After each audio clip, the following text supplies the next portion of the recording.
अजीज खान साहब, जो सवाल अनंत विजय जी ने उठाया वो ज्यादा इंपॉर्टेंट है। वो इसलिए इंपॉर्टेंट है क्योंकि इस वक्त यूपी में उपचुनाव होने हैं। क्या वो उपचुनाव का डर है कि नेता बोलते नहीं हैं, उन्हें लगता है समीकरण बदल जाएंगे, बिगड़ जाएंगे अगर बोल दिया, अगर बयान दे दिया। अगर ये इतने इंपॉर्टेंट नहीं है ये नवाब, तो इनकी नवाबगिरी को आप खत्म क्यों नहीं करते बयान देकर कि ये पार्टी से, ये पार्टी का हिस्सा नहीं और ना ही कभी पार्टी में आ पाएगा ये वापस, इस पर कार्रवाई करो। आपकी नेता तो बोल देती है लड़की क्या कर रही थी रात को जाकर वहां पर।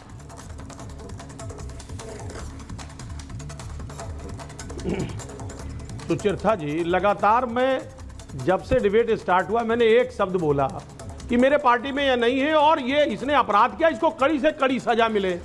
हमने उसका ये नहीं कहा, उसके समर्थन में बात नहीं की। सर वही तो समझ नहीं आ रहा है कि आपने कहा मैं आपकी बात मानूं या जूही जी की मानूं। सुनिए ना मेरी बात, अब आप बोलने नहीं देंगे। नहीं, आप बोलिए प्लीज, अपना पूरा समय लीजिए।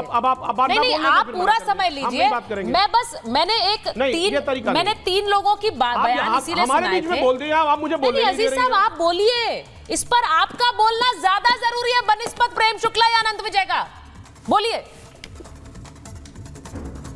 अरे तो आप बोलने दीजिए तभी तो बोलेंगे ना, आप बोलने तो दे मुझे, आप मुझे रखने दें, अपनी बात को तर्कों के साथ रखने दें।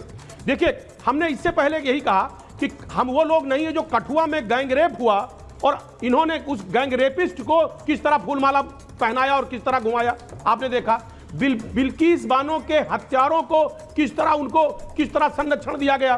तमाम बातें अनंत जी को शायद ये पता होना चाहिए, वरिष्ठ पत्रकार है, ये सब चीजें ध्यान में रखना चाहिए।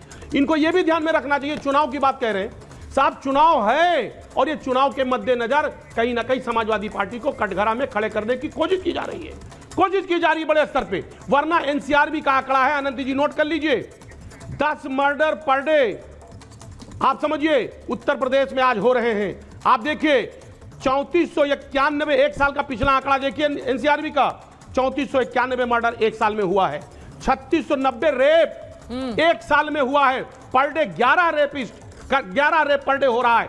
सवाल 11 रेप अगर पर डे हो रहा है तो कौन जिम्मेदार है? क्या लॉ एंड ऑर्डर है आपका? उस लॉ एंड ऑर्डर को मेंटेन करने के बजाय समाजवादी पार्टी पर आरोप लगा रहे हैं आप, समाजवादी पार्टी पर रोप आप मढ़ रहे हैं सारी बातें। 40 महिलाओं का रोजाना अपहरण का केस कहीं ना कहीं महिलाओं का दर्ज हो रहा है। ये एनसीआरबी बोल रहा, मैं नहीं बोल रहा हूं। अभी आप बीएचयू के आईटी सेल की बात चल रही थी, प्रेम शुक्ला साहब ने खंडन किया। साहब देश दुनिया ने देखा कि मध्य प्रदेश में किस तरह चुनाव प्रचार किया। देखिए आप भाग नहीं पाएंगे, लेकिन मैं कह रहा हूं अपराधियों की कोई जात नहीं होती, अपराधियों की कोई पार्टी नहीं होती। अपराधी होता है, उसको जो भी संरक्षण देगा उसको दुनिया, देश, आप कह रहे हैं जो भी संरक्षण देगा उसको नकारेंगे। अजीज खान साहब जो भी संरक्षण देगा, आपने कहा अपराधी होता है। मैं एक बार आपको सुनवा देती हूँ, एक बार मैं सुनवा रही हूँ, उसके बाद अनंत विजय जी के पास जाऊंगी। एक बार सुनवा देती हूँ कि आपकी नेत्री ने क्या कहा और क्यों ये सवाल उठ रहे हैं। ये और कहीं से नहीं उपजे, ये सवाल उन बयानों से उपजे हैं जो आप ही की पार्टी के नेता दे रहे हैं। जरा सुनिए, कौन बचा रहा है फिर मुझे बताइएगा। कौन सी नौकरी थी जो 15 साल की बच्ची जो है वो रात में उनसे मांगने गई थी? मुझे तो ये साजिश लग रही है। हम चाहते हैं कि वास्तव में नार्को टेस्ट हो और जो सच्चाई है उसका दूध का दूध और पानी का पानी हो जाए। अब मुझे ये समझ नहीं आता, अगर पार्टी के नेता नहीं है तो बच्ची का नार्को टेस्ट कराने की बात तक आ गई आपकी नेत्री। क्यों भाई बच्ची का नार्को टेस्ट होगा इस मामले में? पॉक्सो की धाराएं बड़ी स्पष्ट है इन मामलों में अजीज खान साहब, लेकिन आपकी नेत्री कह रही है नार्को टेस्ट करा लो। अगर बचाना नहीं है, अपराधी है, तो फिर क्यों नार्को टेस्ट? और क्यों ये बात कि भाई वहां पर रात को क्या करने गई थी बच्ची नौकरी मांगने?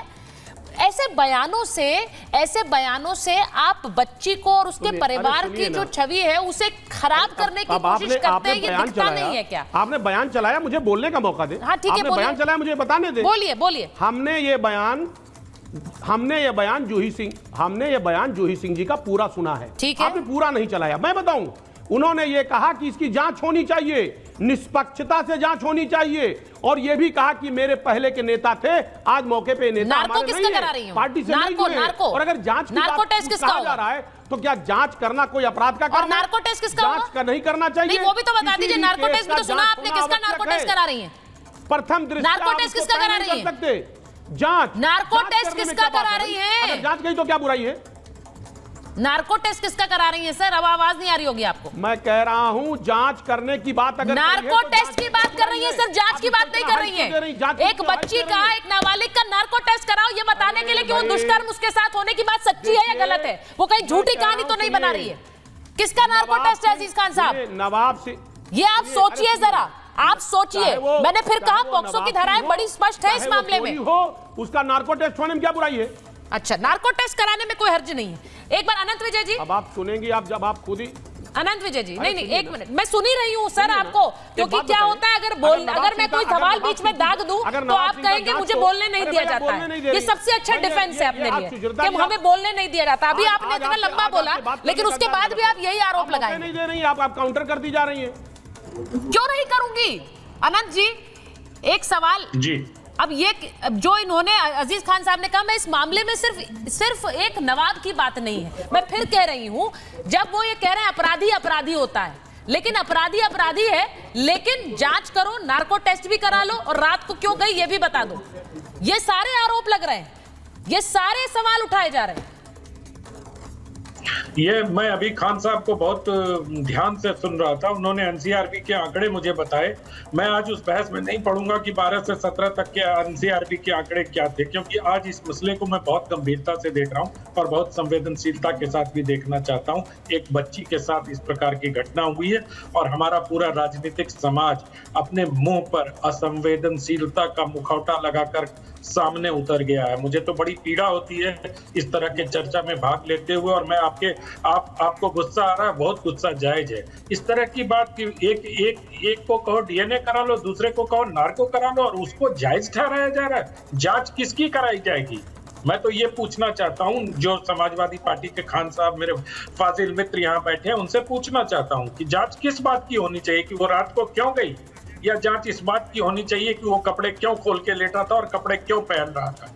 किस बात की जांच करवाना चाहते हैं ये तो स्पष्ट कीजिए। उस बच्ची का नार्को टेस्ट कराना चाहते हैं? उस बच्ची का जो नाबालिग जिसका गर्भपात कराया गया मोहित खान के वाले केस में, उसका डीएनए कराना चाहते हैं आप? मतलब आप लोगों को बदायूं कांड भी याद था। बड़े सीबीआई ने जब क्लीन चिट दी थी तो बड़े उसमें बहुत खुश हो रहे थे सब लोगों की, सारी हमारी चीज ठीक हुई, लेकिन पॉक्सो कोर्ट ने उसको पलट के सीबीआई की जांच पर प्रश्न चिन्ह लगा दिया था। ठीक सुचरिता जी कह रही है, पॉक्सो की धाराएं इसमें बहुत बहुत कठोर हैं। उसका सम्मान करिए और सम्मान उसका करिए जो बेटी आज दर न्याय के लिए भटक रही है। न्याय जरूरी है खान साहब, लेकिन न्याय होते हुए दिखना उससे ज्यादा जरूरी है, और आप लोगों की असंवेदनशीलता न्याय होते हुए नहीं देखने देना चाहते समाज को, इसलिए समाज में इस तरह की घटनाएं बढ़ती हैं। हौसले बुलंद होते हैं अपराधियों के, क्योंकि उनको मालूम है कि नेता हमारे पक्ष में खड़ा। मैं जब